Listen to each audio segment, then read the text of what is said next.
Okay, we have a quorum. Excellent. So let's go ahead and get started. Just a few minutes after 12. Ed Verberg, Chair of the Committee. Welcome to the Pima County Transportation Advisory Committee. Let's all say the Pledge of Allegiance. Please stand and follow after me. Once we get the flag. There we go. I pledge allegiance to the flag of the United States of America and to the republic for which it stands, one nation, under God, indivisible, with liberty and justice for all. Thank you.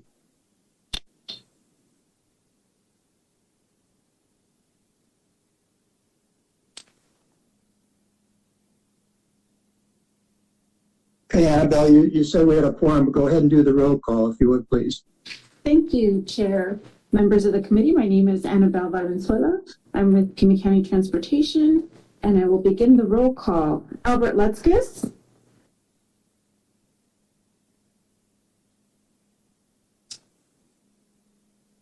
Present. John Winchester.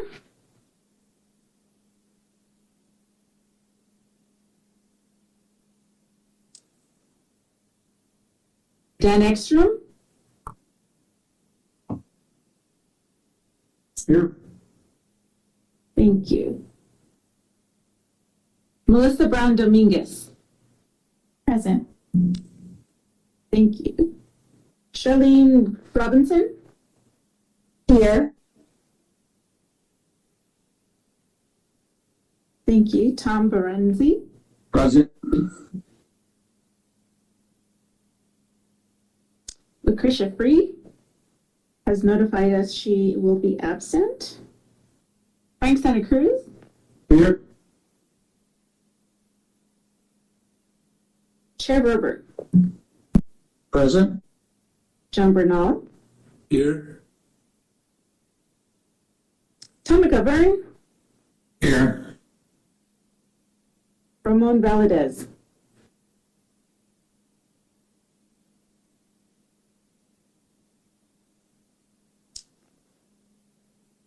For the record, we have John Winchester absent, Lucretia Free absent, and Ramon Valadez absent. We have a quorum. Okay, thank you, Annabelle. Let's go on to the minutes from the previous meeting.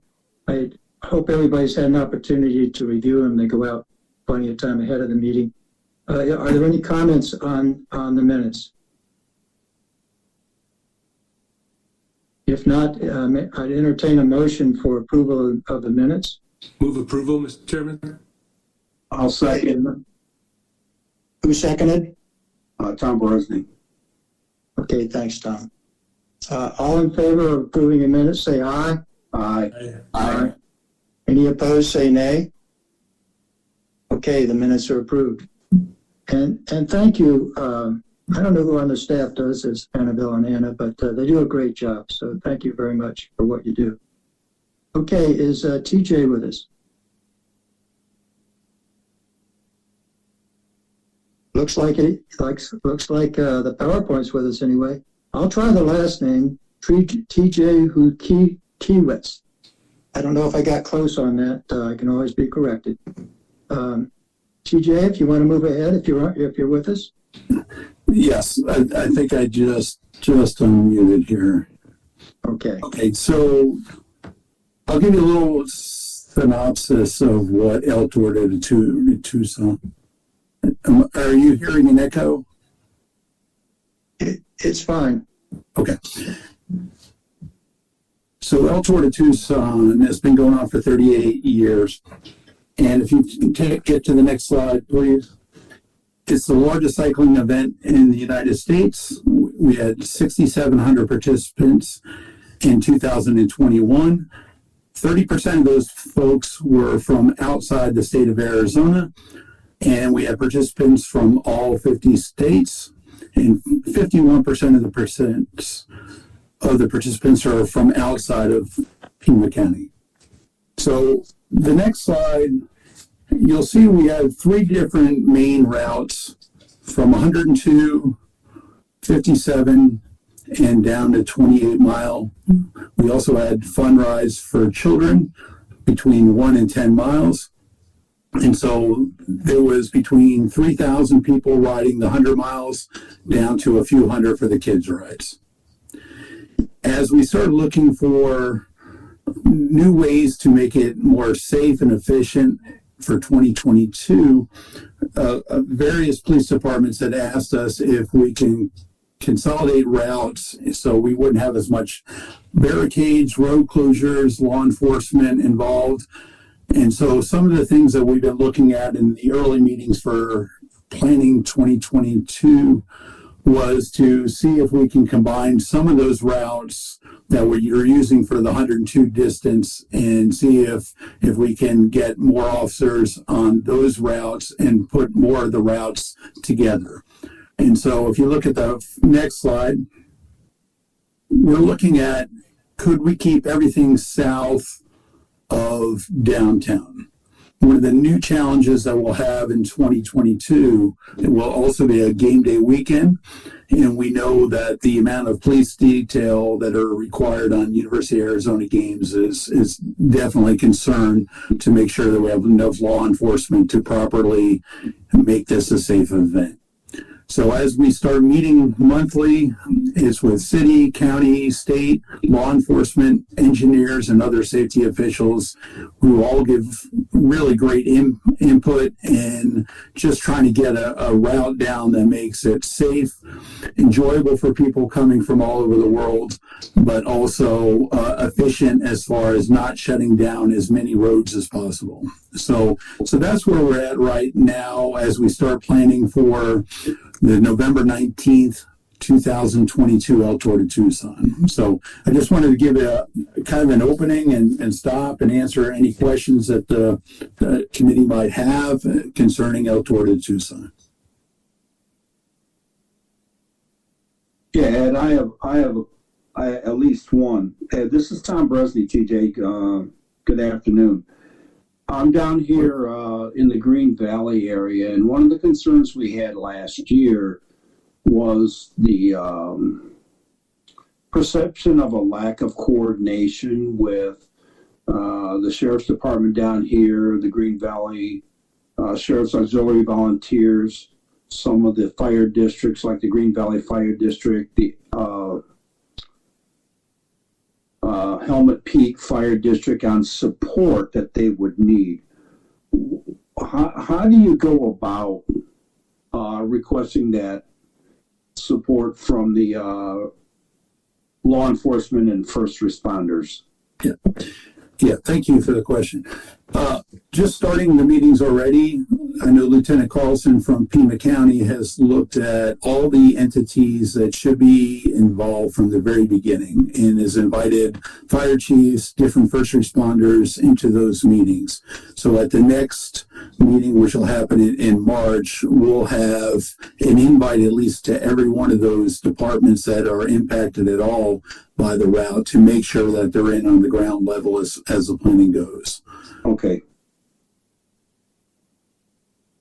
Sounds good. Any other questions? Mr. Chair, this is Tom McGovern. Yes. TJ, could you talk to us a little bit about the condition of the roads that are on? I've heard numerous reports about portions of the route being extremely rough and needing maintenance. Have you included that in your discussions about these different routes that you're trying to put together for next year? Yeah, great question as well. There are some ongoing projects. Last year was very difficult just because the Houghton Road issue, with that being completely under construction, the new interchange at I-10, there was some serious challenges as far as trying to get people safely across the interstates and on good roads. So not having the ability to use Houghton Road we were able to, I guess, take Old Vale and different roads like that. So those roads would not be into play in 2022. The other roads that we're looking at using is Valencia, which would be a fairly new road that would take people out to Old Spanish Trail. And then some of the roads that are on the southern part of the loop down south of Sarita, Green Valley, we know that those are projected to be work done on those roads, especially Helmet Peak and I believe Continental or one of the other roads that are down south. So we're definitely looking at those. Our biggest concerns of our cyclists was the road conditions and that some of them weren't in great condition. So I think we can probably be at the point where we're at 95 to 98% of the roads that will be in really good shape in the near future. So it just depends on that construction if it stays on schedule. There are a few roads that are still in pretty bad shape, but they're minimal compared to the 102-mile route. Thanks. I just bring it up because this committee is traditionally kind of the spot where citizens and neighborhood associations come to ask for priority in the paving of their residential and collector streets. And I'm just wondering if you guys are planning to put together a specific request, or if you have specifics about, what you would need by when, so that we can kind of understand as a committee whether that fits with the current county plan for upgrading all of our roads. As you know, we're committed to this, good condition for all of our roads by 2030. Just wondering about what 2022 looks like from your point of view and ours. Yeah. So one of the things that we did at the last meeting was asked all the committee to look at the proposed route. We already got feedback from Arizona DOT that had questions about keeping riders on Aviation Parkway after 10 o'clock in the morning. So if we were trying to consolidate the routes, it would go beyond 10 o'clock in the morning. Roads like Aviation Parkway are great for us because there's not so many intersections. There's on and off ramps, but it's a lot easier. If all of a sudden we don't have Aviation Parkway, then we've got to go back to the drawing board and see what is the other way to get them into real scenic areas and safe areas. So hopefully by early March, we can have a real good understanding of what we're trying to do road-wise, and then we can go from there.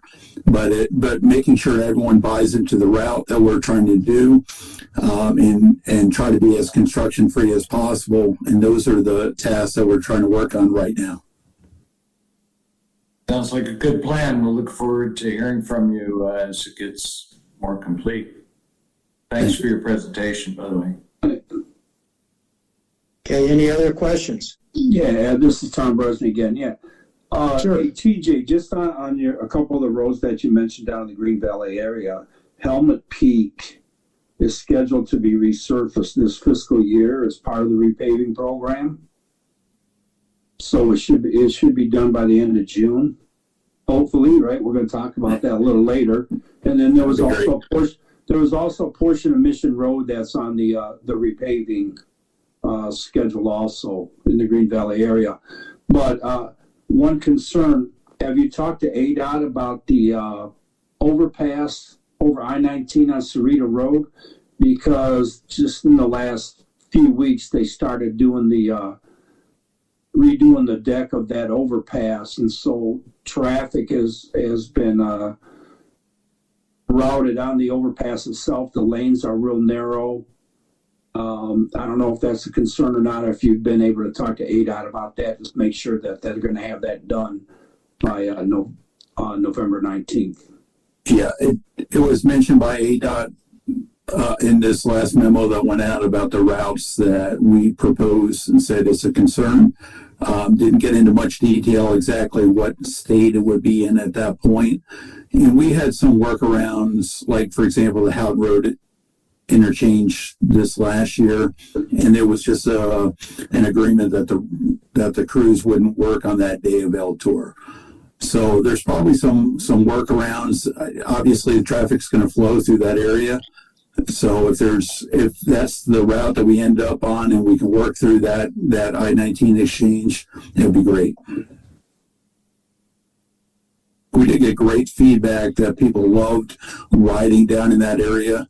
The amount of traffic that's impacted in those southern roads like Mission Road or Helmet Peak is much less than, say, the north side of Pima County. So it was, I mean, they love the scenery, they love the lack of traffic. The one part that wasn't the A+ was the road conditions, and a lot of those are going to be worked on. Okay. Very good. Any other questions for TJ? This Excellent is question. John Winchester. Yeah, John. Can I just ask, first of all, I'd like to say I rode in the tour.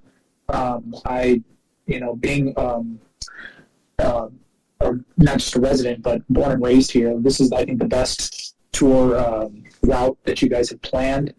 It's least invasive, but it was beautiful coming up Old Nogales Highway into downtown. It was phenomenal. But that eastern stretch was really rough. Are you saying that you're hoping that the construction that's out on Houghton Road is that eastern corridor is going to be moved there, avoiding the route that we took in 2021?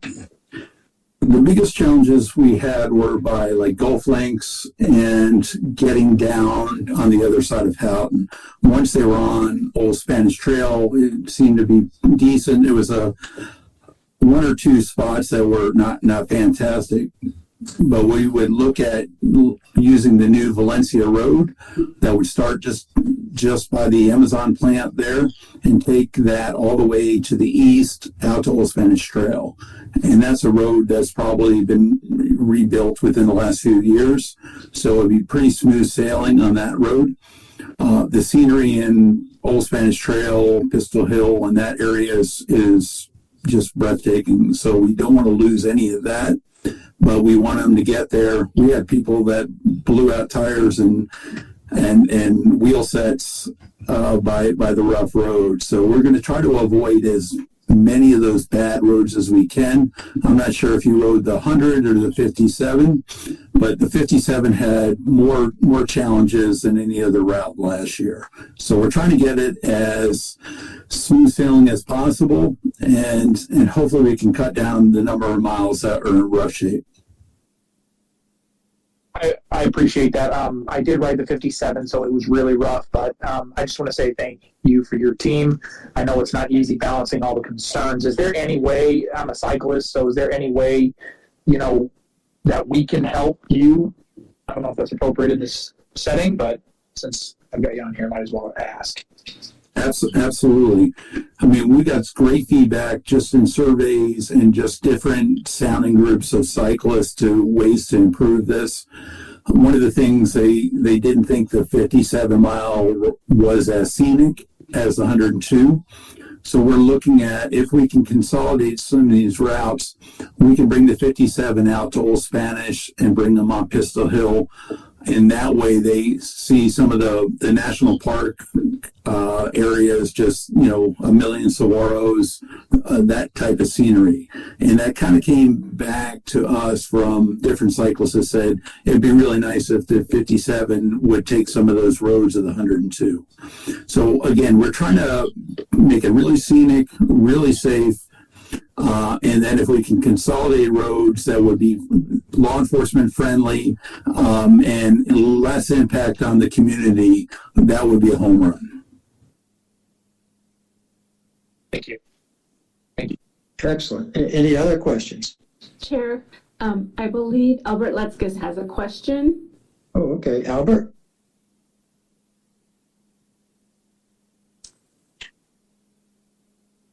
His question is about using Nogales Highway as the north-south route.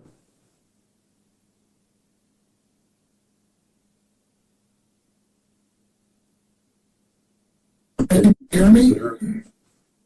Can you hear me? Can you I can hear you. Okay. All right, I just changed my settings. Anyway, my question is about using Old Nogales Highway. What's the speed limit along there?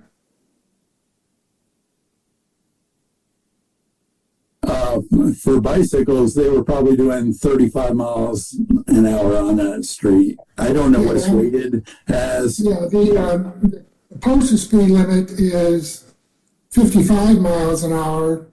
And when we used to have photo enforcement down there, about 50% of all the county-wide speeding tickets were written on Old Nogales Highway. So I was just wondering, has safety been, considered? I know you don't like the road condition of Mission Road, but I would think Mission Road would be a lot safer to use going down to Green Valley instead of a 55-mile-an-hour road where speeds were typically 60 and 65. Has that been considered in your rerouting? Well, we certainly asked in the past. Obviously, it's tribal lands that the road would come back up into the area. Again, it's difficult to plan for events that would be on the reservation compared to being on county roads or state roads or city roads. And for example, in Mesa, we were denied a permit to go through up in those areas and without any recourse, and all of a sudden we can't have the event. So to plan an event we're hoping to have 10,000 people this year. It's difficult to plan a route when there's less certainties. With the speed limits and traffic on Old Nogales, I think the law enforcement all along the way made that route as safe as it could possibly be. The road conditions are greatly improved over the years, and it's rated as good to very good the entire way on Old Nogales.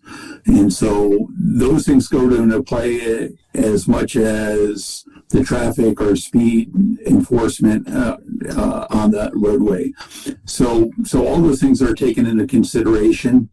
And again, we had minimal incidents on Old Nogales, which is, we had very few accidents, and a lot of them say that was due to the lack of traffic or less traffic than they typically have on other routes.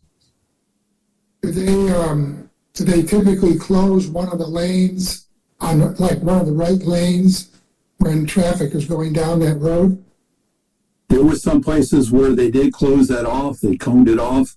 So we worked extensively with 3 of the barricade companies since we had about 100 plus miles of roadways to make sure that cyclists were shown exactly where they should be riding and had less impact when we're not shutting down the entire road, but just lanes.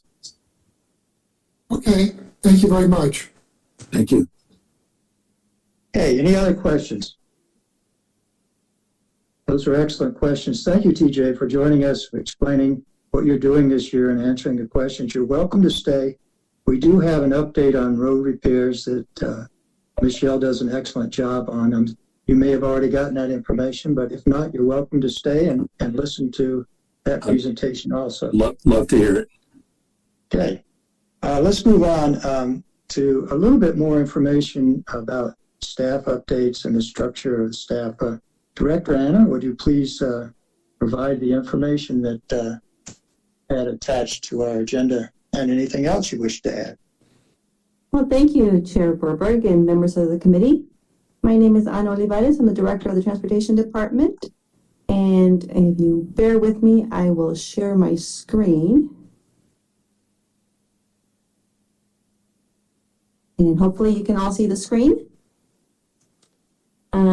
So as you know, last time I think I introduced some of our newest members that we have in the Transportation Department, like Lauren Ortega and Matt Sierras. So I wanted to go over it again. As you know, I'm the director. Lauren Ortega, Catherine Skinner are deputy directors. And then we have 5 divisions. that make up our department. So you've all met Annabelle Valenzuela, who's in charge of our support services. And the next slide, I'll actually go into the detail about what these divisions are doing, but I'll just do a quick overview here. Robert Johnson, who's in charge of our analysis and programming division. Matt Sierras, who's running our maintenance operations division. And last time I introduced the smart mobility division with Lauren Fecto and Gabe Leva. So they are doing our smart mobility division. I'll talk a little bit more about that in a little bit. But our newest division manager is Michelle Montanino. So last time I presented this, we had not gone through the interviews and hired our newest division manager, but Michelle Montanino was a successful candidate, and she is now our new division manager for the construction monitoring. Please rest assured, she is continuing with our payment management program. She's been doing such a great job of managing that. We want to make sure she maintains it. So this is the leadership team of the Department of Transportation. You can reach out to any one of us if you have any questions. The next slide, I'm going to go over a little bit of how we're organized our divisions. This is our org chart, and we have this posted on our website. We like to keep that because of our number here. Of course, our See, Click, Fix option that you can click on when you have a problem to report for maintenance.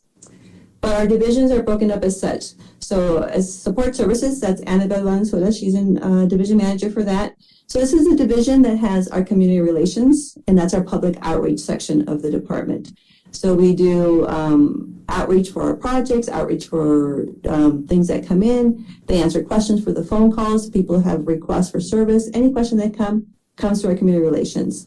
Our customer interface, this is where we use our See, Click, Fix, and that's our automated program. So our staff in there is also monitoring that. Sometimes there's inquiries that come in through See, Click, Fix. They need a response. That staff is monitoring that as well. Policy coordination for our IGAs that we do, the ordinances that we work through.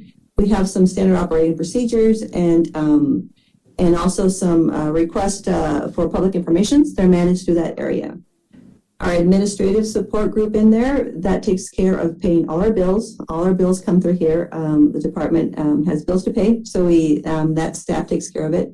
And then we have our human resources support, staff of 3 people in there that help manage all our employees that we have. I forgot to say, we have approximately 200 employees in the Department of Transportation that make up, that is all in this Department of Transportation. We run about 13% vacancies. So about active employees, we have about 175. But there are 200 positions budgeted in the Department of Transportation. So our next division is the Analysis and Programming Division, managed by Robert Johnson. And this is our analysis section. This is where traffic studies are performed. We get requests from the public for signs, to review a signal, to review an intersection. This is where they go and the data is gathered and geometrics are reviewed, and then a response is provided to the public. Our staff in there is doing that. We also do our programming for our capital improvements program in there. So our budget for our capital improvement projects, which is separate from our preservation program, which is in our maintenance, which is more of a maintenance feature. But these are the CIP projects. So we're working on Culp, we're working on Houghton. Those are our capital improvement programs, and they are budgeted with funding that comes from Pima Association of Governments or federal funding. It's a different funding source that funds the Department of Transportation. So that programming and oversight is done in that division. We also have a section that we like to call right-of-way management. So as you know, we have a maintenance department that maintains all of our infrastructure. And we're clear on what we need to do when it's to fill a pothole, to go repair a sign, to update the striping, to clean vegetation. But there are other things that happen within our right-of-way. Some of them are encroachments, some of them are special events. El-Tour is a special event. Permit needs to be gathered from us for the El-Tour race. So that will go through our right-of-way management section. Any special event that happens for permits, we have filming permits, we have El-Tour, we have races, foot races, bike races. That's managed in there. The Smart Mobility Unit, has in there Gabe Leva, who's our analytics and process management, and then Lauren Fecto, our traffic operations. This morning, we sent a copy of a memorandum from Acting County Administrator Jan Lesher discussing the transportation's technology-based vision.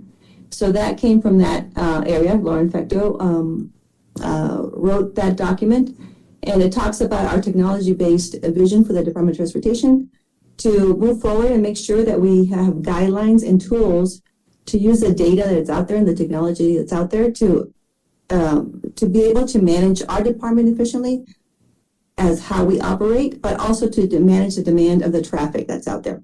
So we're working on that area. In that area, smart mobility is where the tools and guidelines and policies for the department will come through.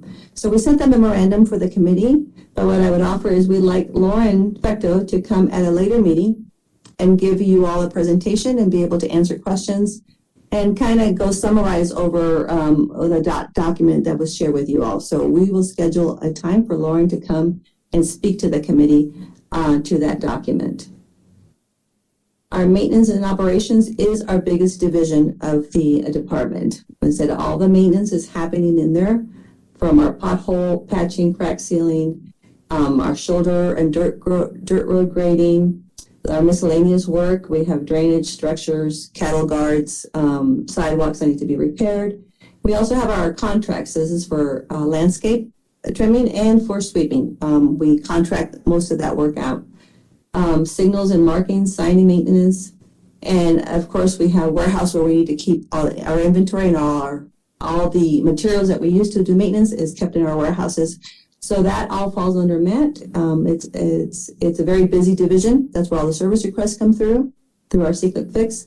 It's very active, and it's also where we have the majority of our vacancies. That is just the nature of that work. We have a lot of vacancies in our equipment operator 1 and 2 positions.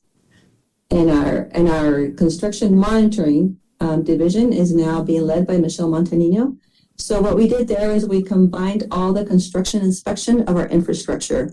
As you know, we do CIP, capital improvement programs. We have our pavement management program, and we also do inspection of development permits. When they come development, off-site development, and also all the utilities taking out permits to do their upgrades through our right-of-way. And we have a driveway that needs to be accessed.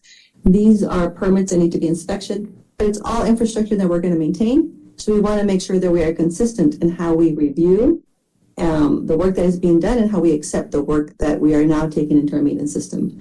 So that will all fall under here. We also have our survey, and our QC program is part of our standardizing how we look at the inspection of the work that's being done and also the materials that we accept into our system.